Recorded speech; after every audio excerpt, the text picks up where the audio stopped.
Kad uz tīkla nospiež, tad, protams, ka bicīs nav jau liels, bet jānobučā jau bies, viņam smilts met virsū. Jā, tu aizsardzību spēlē, ne? Tas jau nav vairāk volejbols, tas handbols, ka mēs keram bumbai. Rezultāts nav galvenais piedalīties. Man Mišam Svarzāls abonements jāuzdāvina, tad mēs būsim plus-mīnus vienā līmenī, jo... Nu ko, esiet sveicināti atpakaļ jaunā podkāsta met augšā epizodē. Un tiešām uz ilgu laiku bijām pazuduši. Tikko pastījos YouTube, tad 7 mēneši kopš ierakstījām pēdējo epizodi, kad mēs ar Tomu, tas, manuprāt, bija vasaras sākumā, vai pat ne, maijā, pirms vasaras, pirms šīs te aizdītās vasaras, kad ierakstījām pēdējo epizodu studijā. Un, kopumā mums bija liela plāna tajā vasarai, domājām, ierakstīsim daudz epizodus ar daudz viesiem, taču beigās sanāca tā, ka neilgi pēc tās epizodas ierakstīšanas man izsauca uz U22 izlasi, un tur aizgāja kāds pusotrs mēnesis, un tad tieši, kad man beidzās viss šis process, tad Toms devās ar U16 izlasi uz Armēniju, uz Eiropas čempionātu. Tā vasara sanāca mums tāda saraustīta, un tad jau īsti pēc tam mēs devos uz Ameriku. Un tad arī mēs Zoomā ierakstījām vienu epizodi, taču beigās dažādu iemeslu dēļ šī epizode netika nopublicēta. Un, jāsaka tā, kopumā tiešām ilgs laiks pagājis, un arī vairāk cilvēku prasīja, kur podkāsts. Tā kā vismaz priecē, kad kāds atcerās un kādam tiešām interesē, kur palicis podkāsts. Tā kā, šīs ir tas moments, kad tā teikt podkāsts atgriežas. Tagad gan esmu viens pats, jo kopā ar Tomu, tā teikt, Toms pagājuši šobrīd nedaudz malā no podkāsta, viņš nebūs. Nav teiks, ka viņš aiziet prom uz mūžiem. Varbūt kādā brīdī viņš vēlēsies nākt atpakaļ. Tā kā to jau redzēsim, kā viņš lems. Bet šobrīd būšu viens pats. Varbūt man pievienosies kāds cits vadītājs, bet šobrīd būšu viens pats. Un šajā epizodē noteikti viens pats. Un tad varbūt jau uz nākamo epizodi centīšos sarunāt kādu viesu, kurš varētu pievienoties Zoomā.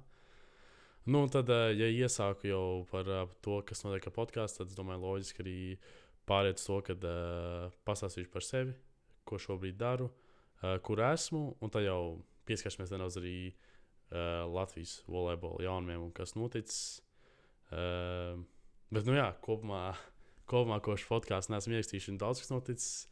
Mūsu meitenes kļūst par pasaules čempioniem, virkne vēl notikumu, tā kā savā ziņā daudz ko esam nokojuši. Žēl, ka par to nevarējām parunāt podkāstā, bet neko darīt. Kāds bijis, tas bijis. Bet, pats šobrīd esmu Amerikā. Šobrīd man iet 2. gads Amerikā, jeb tā saucamais sophomore year. Un esmu nomainījis skolas. Varbūt tie, kas atcerās, tad stāstīja pagājušajā gadā, tas bija Indianā, St. Mary the Woods College, kas bija NAIA līgā spēlēja. Varbūt tie, kas zina, tad tas ir, kā teikt, starp 2. un 3. divīzijas līmenī, tā kā NCAA. Un šogad jau pārgājis uz citu skolu, kas ir NCAA 1. divīzija, kas ir tāds krietnes solis uz augšu. Un pašam man prieks, ka tāds iznāca, jo vasarā bija savā ziņā stress par to, vai izdosies vai neizdosies atrast skolu. Un šī bija tāds vienīgais kārtīgais variants, un beigās arī ļoti labs variants sanāca. Šobrīd esmu Sacred Heart University, kas ir austrumu krastā atrodas, spēlē EIVA konferencē ar tādām komandām kā Harvard, Princeton, kas ir Ivy League skolas. Un mums ir vēl virkne spēcīgu komandu mūsu konferencē. Tā kā, esmu šeit 2. gads, šobrīd iet 2. semestrs. Mums jau pirmdien sāksies sezona, šodien, kad ierakstu epizodi, ir 4. 15. janvārs, manuprāt. Tā kā, pirmdien jau sāksim sezonu, tad jau būs īstais pārbaudījums, redzēs, kā ir spēlēt 1. divīzijā NCAA.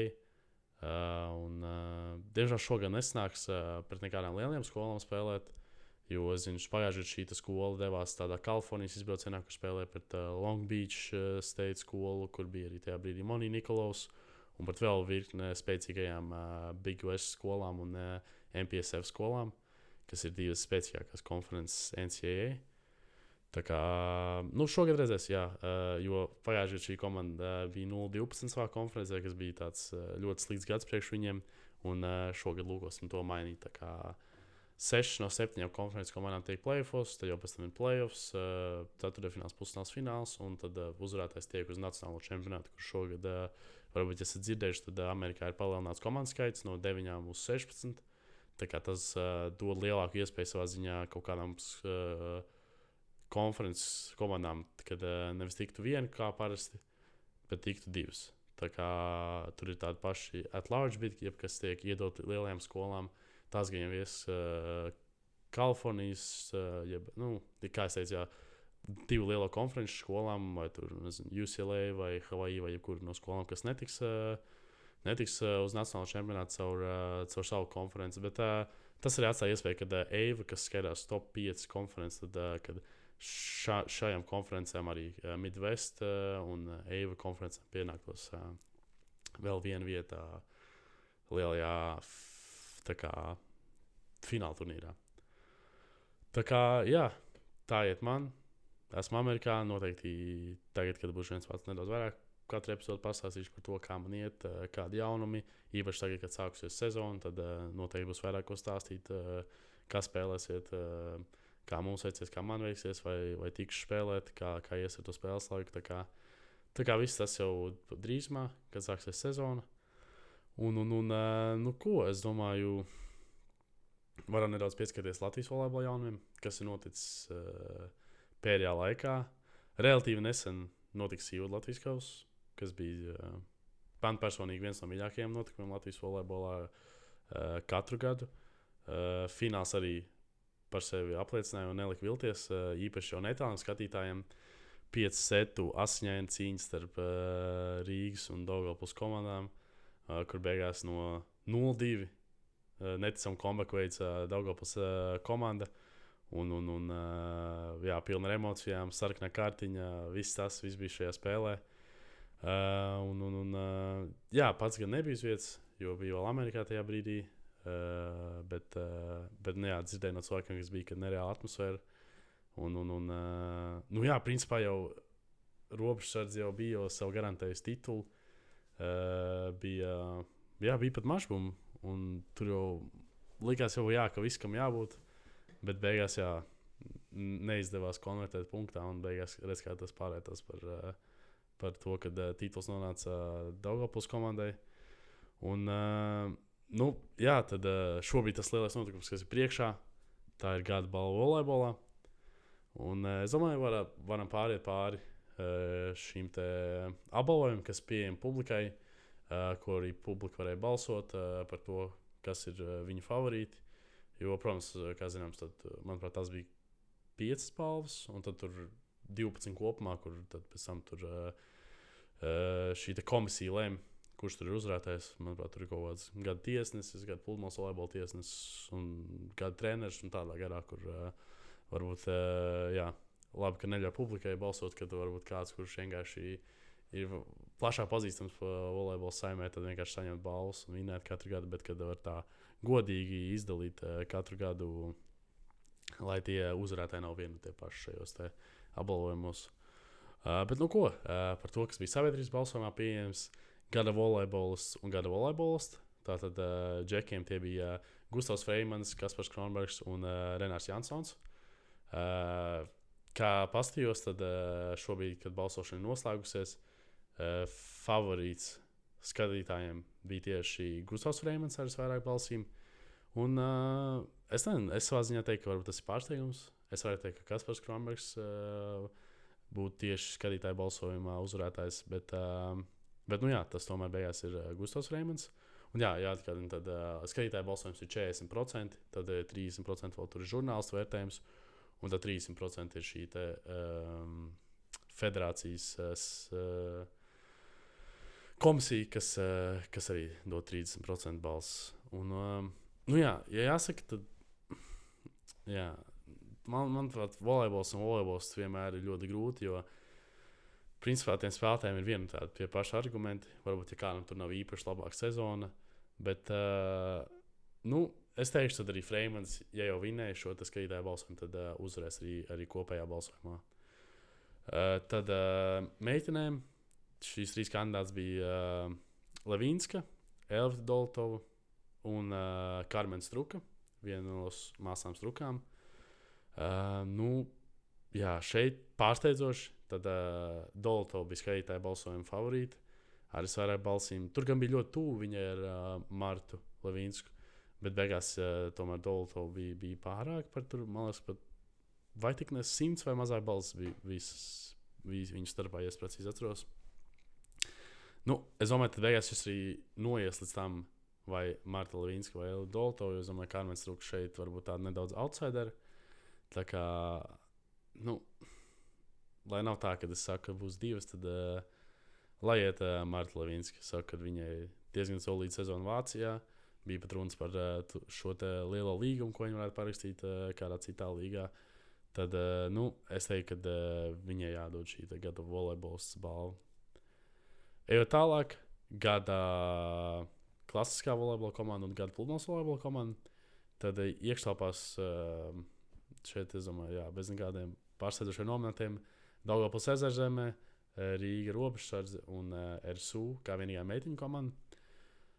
Es domāju, RSU šogad nav pietiekami spēcīgs case, lai cīnītos par uzvaru. Šeit vairāk starp Ezerzeme un Robežsardze Rīga komandām. Bet, šeit arī diezgan tāds grūts lēmums, jo Ezerzeme, ja tā skatāmies uz tādu pēdējo laiku notikumiem, tad, protams, Ezerzeme ar šo te sīvu Latvijas kausu uzvaru.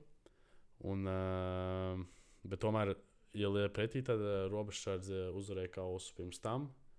Un arī šajā te aizgājušajā sezonā uzvarēja Latvijas čempionu titulu tieši pret Ezerzemi. Un, ja skatāmies, ka tas bija pirmais tituls Robežsardzē pēc 8 gadu pārtraukuma, tad es teiktu, ka tīri pēc tā es atdodu savu uzvaru Robežsardzē kā gada komandai.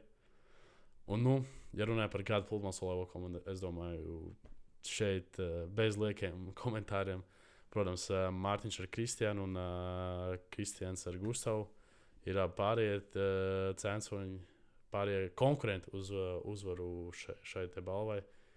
Bet, te nav varianti, te jādod uzvaru ir pasaules čempioniem mūsu meitenēm. Tā kā Tīnai ar Anastasiju, tā kā es domāju, šeit bez liekiem komentāriem. Un, ja ne šogad, tad es nezinu, kas vēl jāizdara, lai uzvarētu šo balvu. Tā kā viņi savu izcīnīja lielajā sporta balvā, trīsvaru balvā, gada sporta mazajā komandas balvu. Tā kā es domāju, šeit arī bez variantiem viņām vajadzētu uzvarēt. Un tad pēdējais apbalvojums, kas bija pieejams publikai, jeb sabiedrības balsojumam, tad gada uzlicošā zvaigzne. Un šeit kandidāti bija Tomas Silovs, Katrīna Struka, Gustavs Auziņš un Renāta Krūklīte. Un,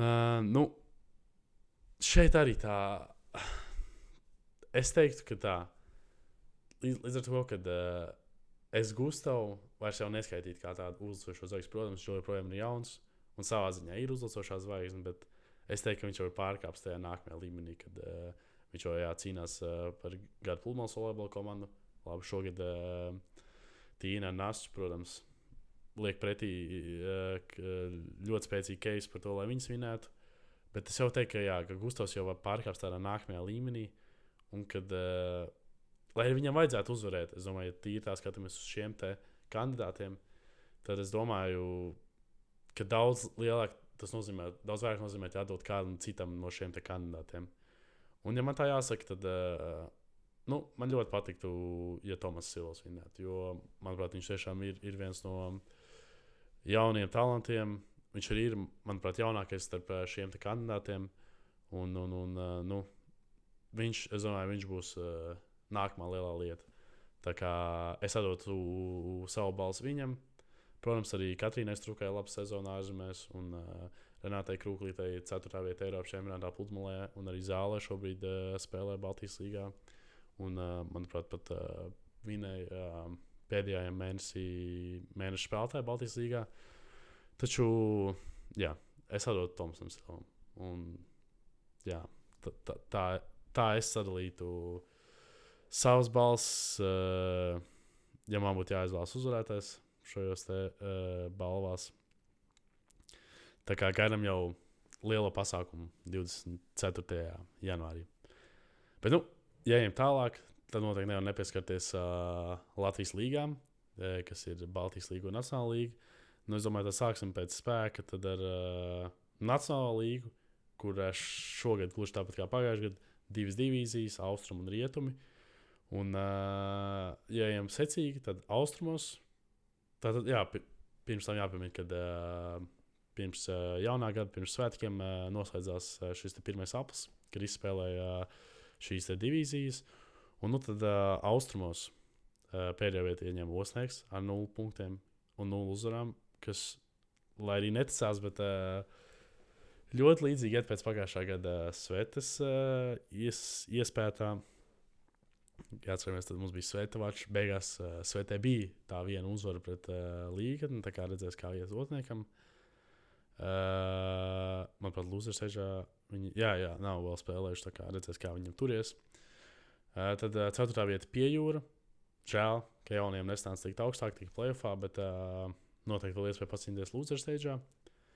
Un tad iet Līgatne, kas, jā, Zolīts sastāvs, tā kā es teiktu, ka savā ziņā varbūt pārsteigums, kad Piejūra ir zem viņiem, bet tajā pašā laikā arī nē. Un tad iet lietuvieši un Augstdaugava. Tā kā tā sadalījies ir austrumos šogad. Savā ziņā, jā, bez pārsteiguma vienīgi tas, ka jā, varbūt Līgatne, Piejūra, tur varbūt varētu redzēt, ka kaut kas pamainās, bet, nu, kā noslēdzies, tā noslēdzies. Un tad rietumos, tur gan bija daudz tuvāk cīņa principā par visām vietām un par šo te tikšanu uz uzvarētāju zaru. Tur bija ļoti tuvu. Tur bija vienādi punkti, tur viss izšķirās setu attiecībā. Un tā tad sastāviet VK Jelgava ar 9 punktiem, tad iet Vēnspils ar 12, Vecumnieki bija 4. ar 14 un RSU arī ar 14, bet viņiem nedaudz labāk setu attiecība par 3 setiem, tā kā viņi iet augstāk. Un tad 16 punktu aizpatēji, un tur, jā, absolūti priekšā Ambers ar 25, jeb lietuvieši. Tā kā, jā, nu, principā no otrās, tur līdz pat 5. vietai ļoti tuvu 4 punktu starpība. Jebkura komanda varēja tikt, jebkura komanda varēja netikt, un beigās šādi te sadalījies, tā kā redzēs, kur šīs komandas aizcīnīsies pēc tam Loserseidžā un Winnerseidžā, un jā, tad zaudētāji šajā te steidžā 4 komandas tiks pēc tam tālāk uz 8. finālu, 1 paliks ārā. Nu, redzēs, jā, vai šeit būs šīs 2 pēdējās vietas Jelgava ar Osnieku, kas par to cīnīsies, vai varbūt kāda cita. Un te jau, jā, pirmās spēles ir aizdīts, Piejūrai 2 zaudējumi, Vecumnieki un Ventspilī pa uzvarē pret Piejūru. Un uzvarētājs steidžā, ja godīgi, jāpiemina, man liels prieks par savu bijušo komandu RSU, ka tomēr pēc tādām pirmās un otrās nesamīgās sezonas, kad šogad ir izdevies tikt jau augšā uzvarētāju zarā un arī izcīnīt pirmā uzvara. Šeit ir tā kā prieks par viņiem. Un, nu jā, tad šeit uzvarētāju zarā 1. un 2. vieta automātiski kvalificēsies 4. finālēm, un tad šis pārējās 3. sastāvā automātiski dosies uz 8. finālu. Kas, manuprāt, ļoti labs formāts, kad visas komandas par kaut ko cīnās.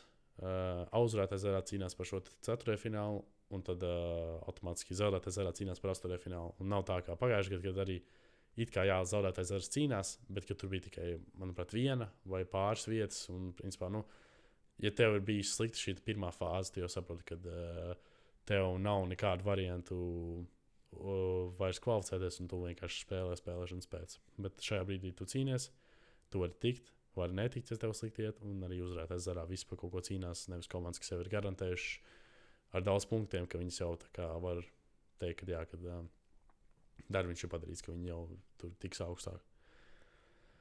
Un nu ko, pārējām uz spēcīgāko līgu, pirmo līgu, Baltijas līgu, un nu šeit jāsaka tā, vilšanās vai nē, bet Jēkabpils Lūši, 9. vieta, protams, saviem dēļ ir savas sastāv problēmas, lai gan šogad pievienojas Matīs Gabdūņas no Robežsardzes, kas ir tāda, es teiktu pārējai, kurai netika pievērst pietiekami lielu uzmanību, jo, nu, bet tas ir saziņā jāparāda to, cik volejbolā mums ir šī popularitāte un cik kopumā cilvēki runā, kad kaut kas notiek, jo principā spēlētājs pārējai no 2 lielākajiem tā kā rivalry klubiem, no Derbija, no robežas Rīga pārējai uz Jēkabpili, kas, manuprāt, ir Edvins Skrūders, kurš pārgājis, bet tomēr viņam bija tāda pauze. Tā nebija tiešā pārēja. Bet, principā, manuprāt, Armands Abonis ir vēl viens spēlētājs, ko es varu iedomāties, kurš ir spēlējis abās šajās komandās, bet vairāk neviens varētu tā nenāk. Tikai 3 spēlētāji vēsturē bijuši, kas pabijuši gan tur, gan tur. Lai gan ne. Edvins Skrūders un arī Viguls ir bijis abās komandās. Jā. Tā kā tas ir vēl 4. un es pat nezinu, kurš vēl. Varbūt, tad ierakstiet komentārus, ja jūs vai atsūtiet, tā kā, ja jūs atceraties vēl kādu spēlētāju, jo varbūt ir kāds, ko es neatceros. Varbūt tikai tā liekas, ka bijuši maz spēlētāji, kas spēlē šāpās komandās. Bet, redzam, kad Matīs pievienošanās tāpat tās nav līdzējusi, jo, tomēr, ir bijušas sastāv problēmas, un vasarā tur vispār jautājumi, vai komanda pastāvēs, varbūt tur spēlēs tikai Nacionālā līgā vai kaut kā tā. Pēc tam beigās tomēr spēlē Baltijas līgā, bet, šobrīd pēdējā vieta tabulā, 2 punkti, neviena uzvara, 2 punkti nākuši no 5. Un pārsteidzoši arī zaudēts Audentes jaunajiem Igauņiem, kas šobrīd pa 1 punktu viņu apsteidz Jēkabpili. Tā kā, ļoti smagi iet šogad, bet vēl 6 spēles priekšā. Jēkabpils ir ar mazāk spēlēm šobrīd tabulā, tā kā varbūt vēl par play-off pacīnīties man grūti teikt.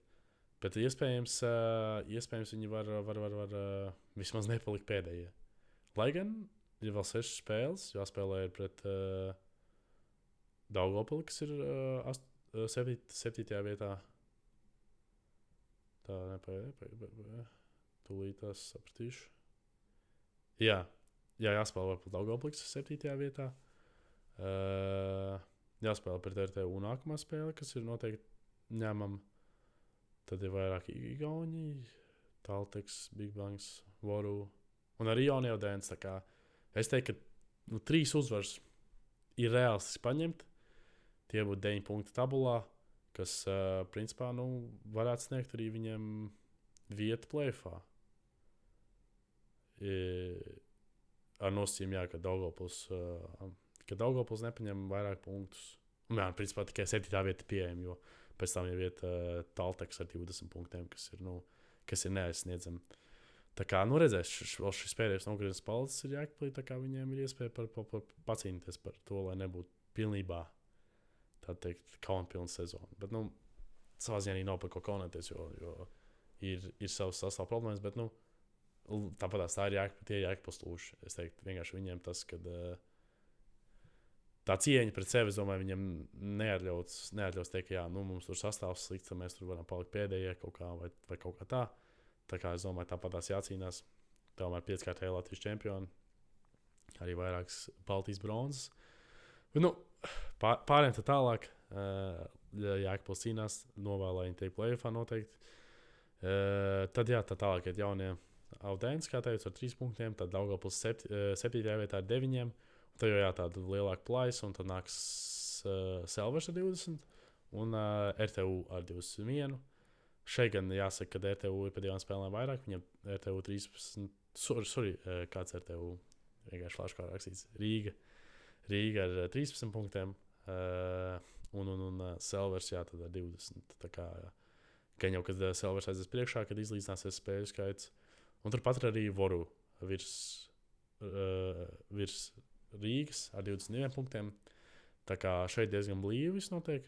Un turpat arī Šauļi ar 22. Un tad 4 punktu starpība Big Banks ar Pērnavu. Pērnavu 1. vietā ar 3-4. Gan jau Pērnavu vinnēs regulāro, un es domāju, Pērnavu arī iet uz to, lai arī uzvarētu šajā gadā Baltijas līgu.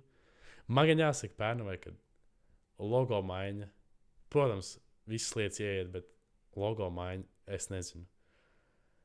Kāpēc bija jāmaina vecais logo? Tomēr tik leģendārs. Un es teiktu, tu zini, ka tu redz, ka to būmu, tu zini, ka tā ir Pērnava. Un es teiktu, ka jaunais logo nav tik izteikts. Viņas, protams, viss iet uz to modernismu, minimalismu, kā jau daudz logo, daudz komandas mainījuši pēdējos gados. Ne tikai volejbolā, bet vispār pasaules sportā. Bet, gan jau ar laiku ieiesies, bet es teiktu, ka šobrīd es noteikti saku, ka vecais logo bija daudz labāks. Un jā, šādi apmēram izstāsta Baltijas līga. Latviešu komandām, kā vienmēr, iet grūti. Šogad arī šauļi spēcīgi. Bet prieks, ka tomēr pērnā mums ir 2 latvieši. Toms Švāns ar Markus Vensbergu. Markus arī šobrīd atgriežas pēc traumas. Cik varbūt tad pēdējā spēlē pret Audentu viņš ir spēlējis. Protams, vēl kāds laiks viņš līdz ieies formā atpakaļ, bet vismaz šobrīd viņš ir atpakaļ no, manuprāt, meniskā plīsums. Viņam bija trauma, ko guva vasarā U22 izlasē. Tur arī interesants stāsts par to pārslodzi viņam, kāda bija, ka tomēr veselu gadu nācās spēlēt volejbolu ar visam Piejūru un Lielo izlasu un U22. Tā kā žēl, ka tā sanāca tajā brīdī, jo viņam jau bija, principā, uzrakstījies ceļš par spožu nākotni, kad spēlēs Pērnavā, un tad jau varbūt kāds lielāks pārējais, kādu lielāku Eiropas klubu. Bet, kā sanāca, tā sanāca. Šobrīd vēl nedaudz atlicis, lai pacīnītos par to sastāvu. Lai gan grūti ko teikt, Pērnavā ļoti labi iet. Vinnēja Igaunijas kausu šogad. Šobrīd arī gan arī perfekti iet Baltijas līgā, tā kā gan jau, kad šogad viņam būs grūti pamatstāvā ielausties. Bet, redzēs, vismaz cerams, ka gūs kaut kādu pieredzi, un tā jau nākamgad būs visas iespējas sev pierādīt. Un, kopumā šobrīd Baltijas līgā jāsaka, ka ļoti cerams, ka JRT un Daugavpils būs tas 2 komandas, kas tiks, ka viņām pēc tam izdosies arī vismaz vienai pārvarēt pirmo kārtu, lai vismaz viena latviešu komanda pārstāvētu Final Four, lai nebūtu, ka tikai Igauņi vai Igauņi ar lietuviešiem. Tā kā jā, šeit vēl pāris spēles atlikušas visām komandām.